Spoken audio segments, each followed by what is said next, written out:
Wow. Wow.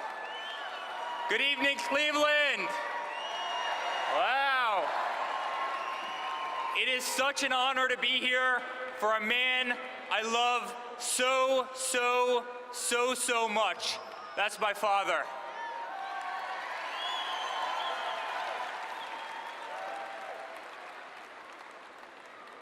"13 months ago, my father sat my family down and told us the time had come. He could no longer sit idly by and watch our beloved country, the country that had given our family so much success, so much opportunity, crumble before our very eyes. He confirmed to us that he was prepared to announce his candidacy for President of the United States. He made sure to acknowledge that ours would not be an easy path, that we should prepare ourselves for what was to come, that we'd quickly learn who our true friends were. Without hesitation, we each committed our unwavering support. But this time, none of us could have predicted what lay ahead. The records he would break, the stadiums he would fill, the movement he would start. Today, my father stands before you with the most primary votes of any Republican candidate in the history of our nation.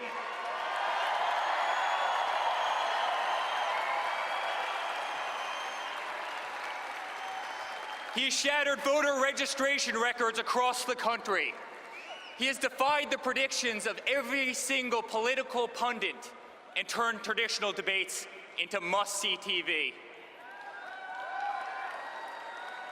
He has inspired multiple generations, including my own, like millennials like myself, who have so little faith in our politicians that they no longer even consider public service to be a noble career. A year ago, my father was a businessman, but like many Americans, he simply could no longer stand to see what was happening to our great country. He could no longer stand to see special interest dollars dictate an incompetent foreign policy that puts foreign countries before our very own. He could no longer tolerate an inept administration that considers giving $150 billion to Iran or releasing 5 radical Islamic terrorists a successful negotiation. He could no longer bear witness to our continued Second Amendment attacks.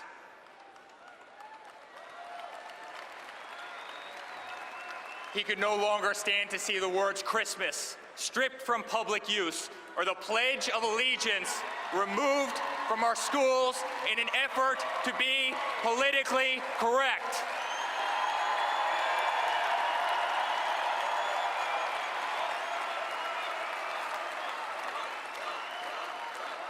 So my father made the courageous decision to set aside a company to which he has dedicated his entire life, to set aside a global brand that he has made synonymous with success, with quality, with uncompromising, just the best. At a time when the people at the pinnacle of their career, like my father, would have held fast to a lifestyle that has truly become the epitome of the American dream, my father instead chose to give that dream back to the people it had eluded for so long.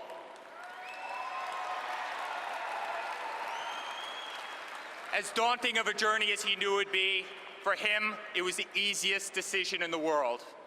After all, who better to implement common sense business approach to this country? Who better to apply practical solutions to the impractical decision-making of an administration that has bred a $19 trillion debt, one which goes up by $32,000 a second and over $2 billion a day?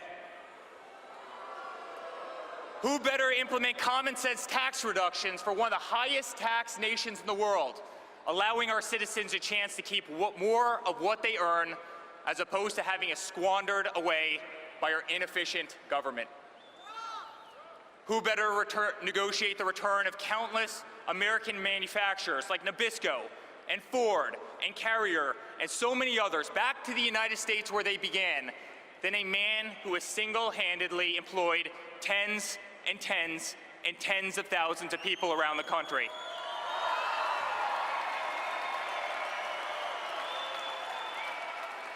It's time for a president with common sense. It's time for a president who understands the art of a deal and appreciates the value of a dollar, our tax dollars. It's time for the president who has always been the one to sign the front of a check, not the back.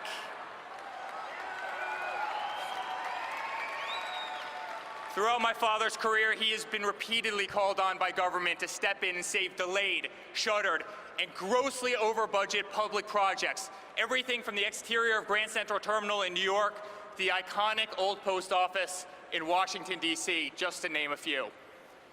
Back in 1986, the city of New York tried to refurbish a simple ice skating rink in Central Park. The project dragged on for over 6 years and ballooned to over $13 million. $5 million over an already inflated budget. That's when my father, who overlooked this disastrous construction site from his office window each and every day, decided he had to step in.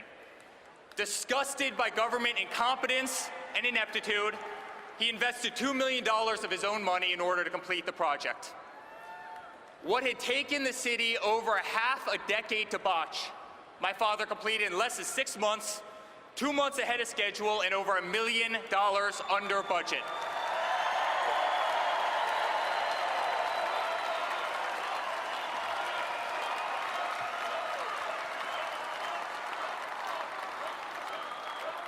It's time for a president who can make America great again, ahead of budget and ahead of schedule too.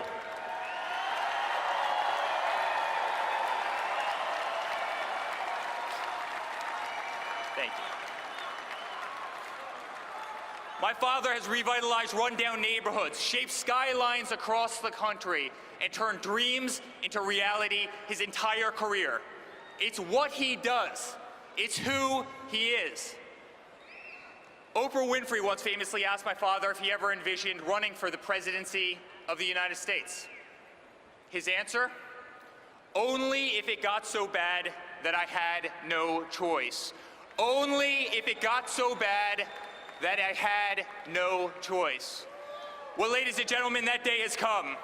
As I travel the world with my dad building the greatest golf courses and hotels and real estate projects, I see the unmistakable look in his eyes. I see in his eyes the indignity and frustration of a domestic infrastructure back at home that is in complete disarray and no longer on par with so many other developed nations. I see in his eyes the sadness of innocent lives lost, like those of Kate Steinle and Jamil Shaw and so many others, cut short by illegal immigrants in sanctuary cities, victims of a revolving door of government ineptitude and corruption that leaves innocent Americans defenseless.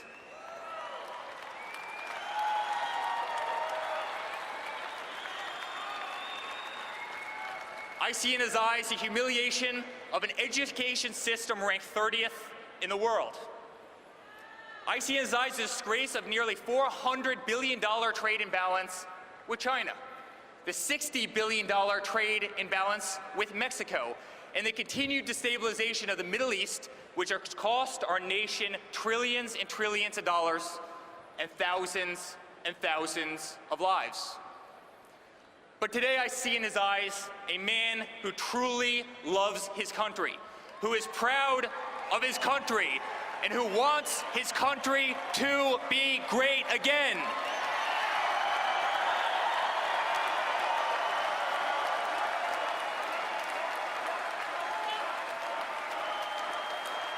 Thank you.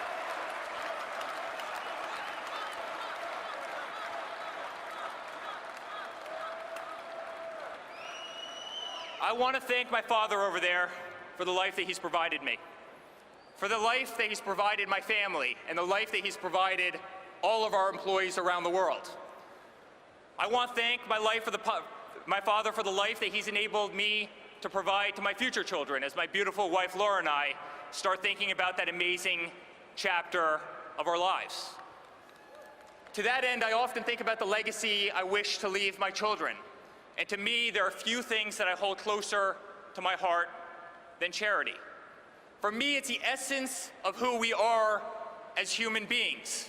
It's the barometer by which we will be measured for our time here on Earth. As Martin Luther King Jr. once said, life's most persistent and urgent question is, what are you doing for others? When I was 22 years old, I founded the Eric Trump Foundation to benefit St. Jude's Children's Research Hospital, an incredible, incredible organization.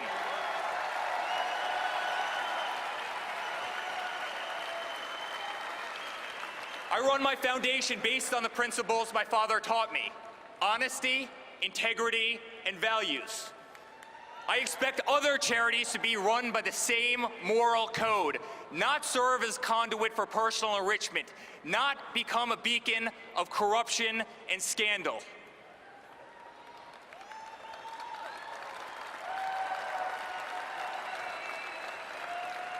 To whom much is given, much will be required. This is the very belief that compelled my father to make this great sacrifice, to run for the most powerful yet unforgiving office in the world. There is no greater calling. There is no more selfless an act. To the unemployed voter sitting at home watching me right now, wondering how you're going to make your next mortgage payment or rent payment, my father is running for you.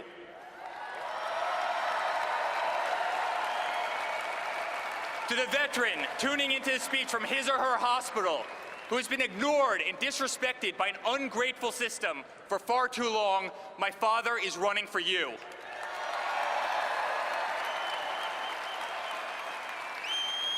To the school teacher, forced to walk through metal detectors each and every day into an underfunded school, my father is running for you.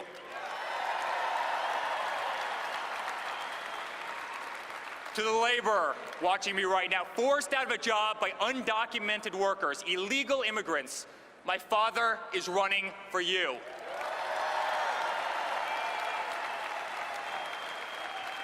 To the oil and gas industry worker denied a job because of radical regulations from a radical EPA, my father is running for you. To single mothers, to families with special needs children, to middle-class families who can no longer afford medical benefits sufficient to cover their everyday needs, my father is running for you.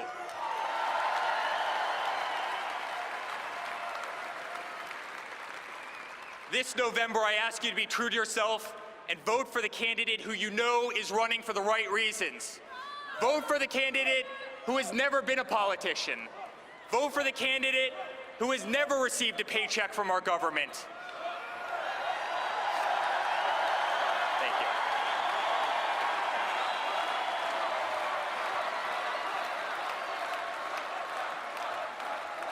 Vote for the candidate who can't be bought, sold, purchased, bribed, coerced, intimidated, or steered from the path that is right and just and true.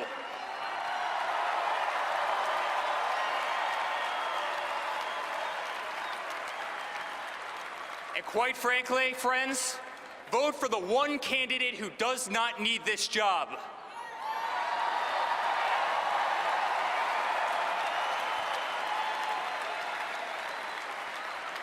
Never have I been more proud to be a Trump. Never have I been more proud to be my father's son. I am incredibly honored to be part of this journey of which he's invited me, Don, Ivanka, Tiffany, Melania, my beautiful wife Laura, our entire family to play such an integral part. Dad, you have once again taught us by example. You are my hero. You are my best friend. You are the next President of the United States.